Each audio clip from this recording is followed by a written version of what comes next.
Hello everyone, আসসালামু আলাইকুম। খালামণির বাসায় গিয়ে দেখি খালামণির কিউট নাতি নাতিন দুটো খেলছে। গিয়েছিলাম আম্মুর মামাতো বোনের বাসায়, মানে আমার খালামণির বাসায় বেড়াতে। যাওয়ার পরপরই খালামণি শরবত আর প্যানকেক দিল, অনেকটা পাটিসাপটার মতো ফোল্ড করে বানানো। খেতে ছিল অনেক মজা।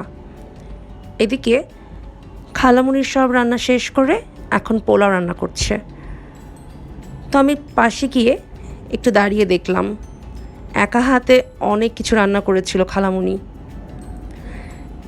চিংড়ি মাছ ছিল, তারপর মুরগির মাংস ভুনা, আলু দিয়ে গরুর মাংস, তারপর ছিল শাক ভাজি, পোলাও, ভাত আর সালাদ।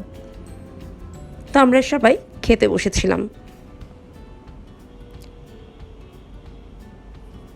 খালামণি আমাদের খাবার বেড়ে দিচ্ছিল।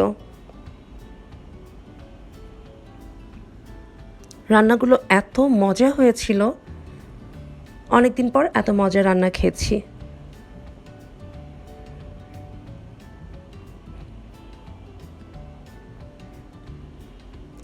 আর খালামণির হাতের এই চিংড়ি মাছ রান্নাটা একেবারে যেন আমার নানুর হাতের চিংড়ি মাছের মতো হয়েছিল, সেম টেস্ট। তো যাই হোক, খাওয়া শেষে আমরা রেস্ট নিচ্ছিলাম, বেবিরা খেলছিল। তো আমি কিছু স্ন্যাক্স আর ফ্রুটস নিয়েছিলাম। আমার ছোট্ট কাজিন সেগুলো বের করে সাজাচ্ছে। খালামণি অনেক মজার পাস্তা বানিয়েছিল। তো আমরা সবাই মিলে একসাথে বসে বিকেলে নাস্তা করে নিলাম।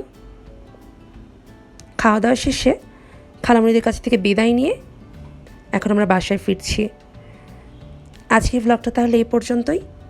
আমার ব্লগটি ভালো লেগে থাকলে লাইক, কমেন্ট ও শেয়ার করার অনুরোধ থাকলো। আল্লাহ হাফেজ।